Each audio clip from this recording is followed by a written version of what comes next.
કરી હાલમાં 12 રાઉન્ડ થી કમ્પ્લીટ લોક જ મળી જાય તો 12 રાઉન્ડ જ ગણાય ટાઈમનું અને એક આ તો ગણવા મિસ્ટેક કરી ભૂલ પડી હોય તો એક રાઉન્ડ એક્સ્ટ્રા માઇન આવવાનું એટલે આગલા તો નથી ઉછળ્યું તો 15 થી 16 જણા જે ડીવાયએસપી મેડમ હતી એ કહેતી હતી કે ગઈકાલે 15 થી 16 છોકરા ફેલ થયા છે 11 રાઉન્ડ મારી ભલે 22 મિનિટ થી પણ એ રાઉન્ડ મિસ્ટેક થી તે પછી ફેલ થયા પછી જ્યારે રાઠોડ હિતેન્દ્રસિંહ જે અમદાવાદ ખાતે પીએસઆઈ કોન્સ્ટેબલ ગ્રાઉન્ડ પાસ કરેલ છે તો તમારે ગ્રાઉન્ડ ક્યારે છે કયા જિલ્લામાં છે એ કોમેન્ટ કરો અને વિડીયો પૂરો જુઓ એટલે ગ્રાઉન્ડ પર તમામ પ્રોસેસ તમને સમજાઈ જાય. તો ચાલો શરૂઆત કરીએ આપણે ગ્રાઉન્ડ સિરીઝને.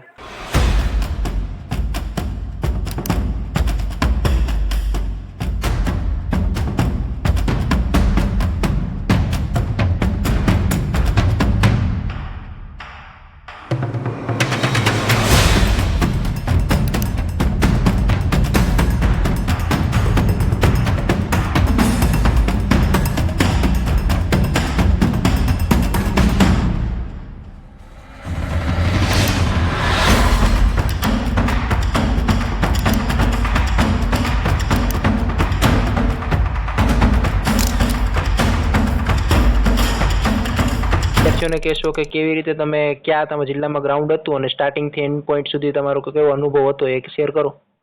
હા જરૂર.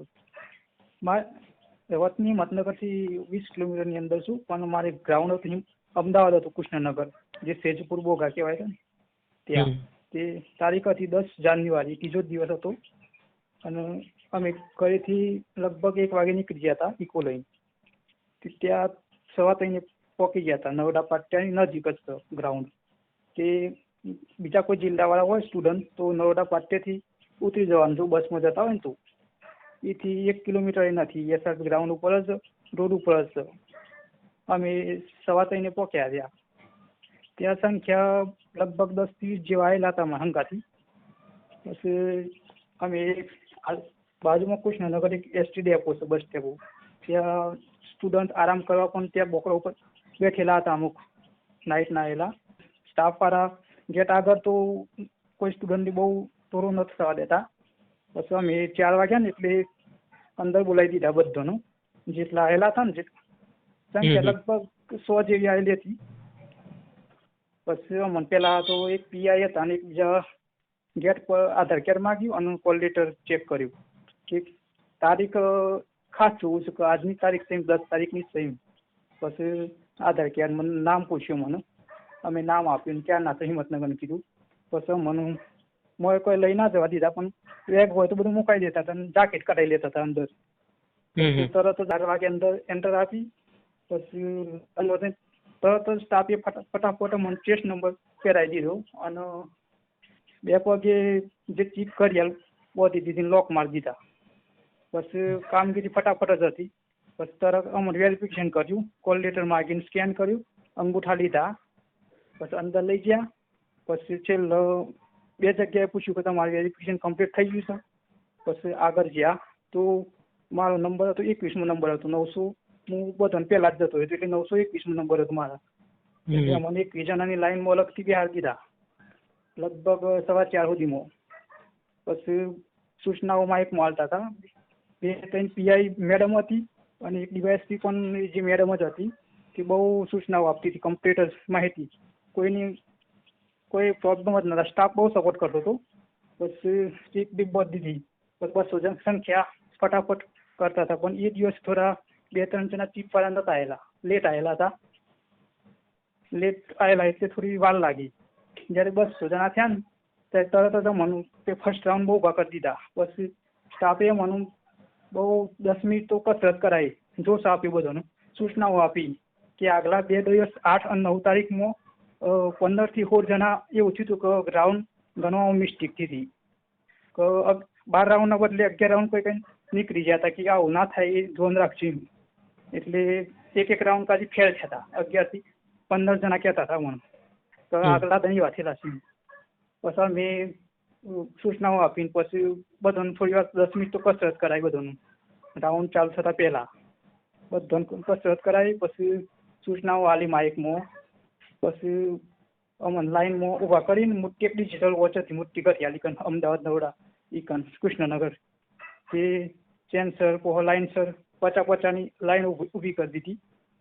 પછી ત્યાં પણ મને એક હાથનું ડિસ્ટન્સ કરીને થોડી કસરત કરાવી, સૂચનાઓ આપી. પછી એકાને આગળ જઈ અને ટાઈમ ચાલુ થયો માનો લગભગ 5:30 ફર્સ્ટ રાઉન્ડ ચાલુ થયો અને બધા સ્ટાફવાળા કહેતા હતા કે તમારા આજે ત્રીજા દિવસે કેવું છે કે તમારે 5 વાગ્યાનો રાઉન્ડ છે. આગલા દિવસ પછી કે મારે 6 વાગે 2 બેન્ચો કરીને 2 દિવસ કે 6 વાગે પછી દોડાવતા, પણ કે તમારે નસીબ કહેવાય કે 5 વાગ્યાને ચાલુ કર્યું આજથી ત્રીજા દિવસ. પછી અમે રાઉન્ડ ચાલુ કર્યો એટલે મોટી ડીશ એટલે વર્ષ થઈ ટાઈમ જોઈ લીધો કે 5 તેવી હતી. ત્યાં મેં બધા પછી અંદર રનિંગ ચાલુ કરી, સેન્સર ઉપર પગ મેળવીને પછી સોંગ વગાડવામાં આવ્યું કે બાઘ મિલ્ખા બાઘ ને દંગલનો 2 સોંગ વગાડ્યો. અને ફરતા બધી લેડીઝ સ્ટાફ હતી જે પોલીસમાં નોકરી કરતી હતી એ પણ જોશ હાલતી હતી, બહુ જોશ હાલતી હતી કે દોડો ભાગો એમ. કોઈ વચ્ચે 4-5 રાઉન્ડ માર્યા, પછી 6 રાઉન્ડ પછી અમુક 15 થી 20 છોકરા હતા તે થોડા રનિંગ નથી કરી શકતા, એ સાઈડમાં જતા રહે, જાતે જ જતા રહે, કોઈ કેવું ના પડ્યું. સ્ટુડન્ટ પણ સારા હતા. પછી જે લેડીઝ સ્ટાફ હતી એ પણ સાઈડમાં કરી દેતી રાઉન્ડના 12 જ. તે 15 થી 16 જણા રાઉન્ડ ના દોડી શક્યા, 6 થી 7 રાઉન્ડ જ દોડી શક્યા. પછી સપોર્ટ ફૂલ કરતા હતા. પછી જે કોઈ વસ્તુ પહેરેલી હોય તે સાઈડમાં જે નાખવું હોય તો નાખવા દેતા હતા, જેમ કે ટોપી બોપી હોય, વહેલા પવન ઉપડે થોડું એટલે પવનના લીધે થોડી સ્પીડમાં તકલીફ પડતી હતી આમ. પણ સ્ટુડન્ટ સોંગના લીધે કોઈને માઇન્ડમાં વિચાર ના આવે બીજા કે હારું ગભરાઈ જોઈએ, એટલે પછી દોડતા જ રહ્યા એમ. પછી ટાઈમ વોચમાં જોતા રહ્યા એટલે અમે પણ જોયું કે હું 12 રાઉન્ડના બદલે કે એક્સ્ટ્રા 13 રાઉન્ડમાં નીકળ્યો કે 23 મિનિટથી મને ખબર હતી કે 23:46 એટલે 5:46 એટલે એવું લાગ્યું કે 13 રાઉન્ડ મળી જશે મારે, એટલે તો પણ એક્સ્ટ્રા રાઉન્ડ મારી નીકળ્યો હું.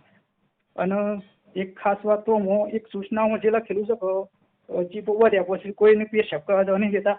એ વાત હોય સ્ટાફ સારો હતો કે 2-3 વાર બીજાને જવા દીધા હતા, કે કોઈની ચીપ વધી હોય તો પણ જવા દેતા હતા કે જઈ આવો એમ, ફ્રેશ થઈ જાઓ એમ. એ ફૂલ સપોર્ટ આવતા હતા. પણ 200 જણા થયા પછી નહોતું જવા દેતા. 200 જણા ના થયા તો હજી ભલે બેસા રાખ્યો 1 કલાક પહેલા, પણ એને જવા દેતા હતા પેશાબ કરી પાલજી આવો એમ. એટલે એ મેડમ ડીવાયએસપી હતી, એ બહુ સપોર્ટ કરતી, કોઈ દબાણ નહીં. પછી અમારો જે રાઉન્ડ પૂરો થયો એ બનતા પછી 50 જેવામાં પૂરો થઈ ગયો. પછી તરત જ બીજી લાઈન 200 ગોઠવી દે, અંદર લઈ ગયા. ત્યાં તો પેલું નેટ કોથળી રેતી ત્યાં બેસાડી દીધા. અમુકને આરામ કરવા વર્ગી છે, 5 કિલોમીટર થાકી જાય. પછી ત્યાં મને લાઈનસર ગોઠવી દીધા.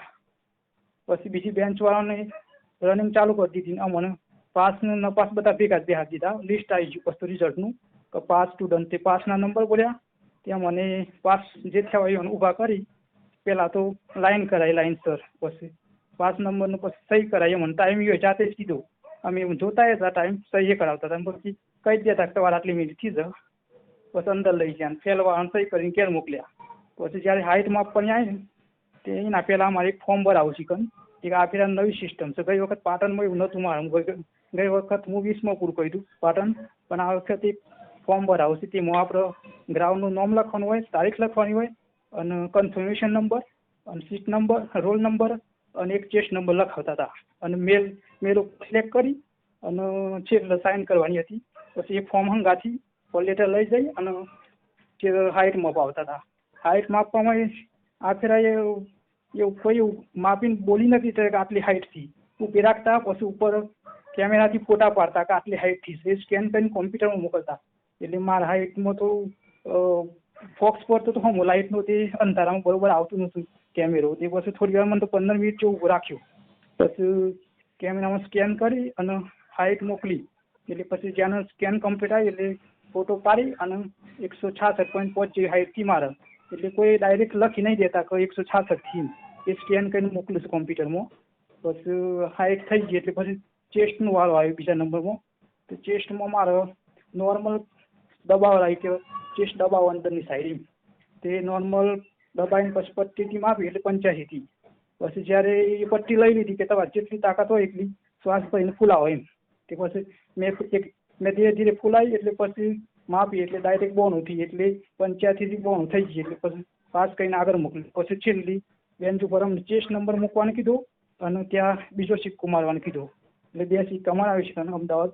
એક પીઈટીનો પહેલાં રનિંગમાં પહેલાં એક સિક્કો મારી દઈશું, જ્યાં પેલા સાઇન કરવાની હોય છે આપણે ટાઈમ જોજો અને બીજો છેલ્લો લાસ્ટમાં અને ચેસ્ટ નંબર મુકાવો શીખન પછી થોડી વાર મને રેસ્ટ માટે કન બેસાડ્યા પછી એટલામાં તમે જોયું તો બીજી બે બેન્ચો પણ રનિંગ કરીને ગ્રાઉન્ડમાં અંદર બેસાડી દીધા હતા એટલે તો કાંઈ નહીં, તો આ તૈયારી માટે લેખિત માટે તમને બેસ્ટ ઓફ લક ને હવે કાંઈ પણ પ્રશ્ન આવે તો આપણે મેસેજ કરજો અથવા આપણે ઇન્સ્ટાગ્રામમાં મેસેજ કરજો. તો મળીએ આપણે ફરી એક નવા વિડીયોમાં. જ્યાં સુધી જય હિન્દ જય ભારત. Thank you. તો સરસ મજાના એક્સપ્લેનેશન સાથે હિતેન્દ્રસિંહ રાઠોડે અમદાવાદ ખાતે એમનું ગ્રાઉન્ડ પાસ કર્યું છે. તો તમે પણ તમારું ગ્રાઉન્ડ પાસ કરી તૈયારીમાં લાગી જાઓ. તો મળીએ નવા વિડીયોમાં. ત્યાં સુધી ચેનલને સબસ્ક્રાઈબ કરી નોટિફિકેશન ઓન રાખજો. આપણે આગામી વિડીયો ખૂબ ઉપયોગી થવાના છે. મળીએ નવા વિડીયોમાં. ત્યાં સુધી જય હિન્દ જય ભારત.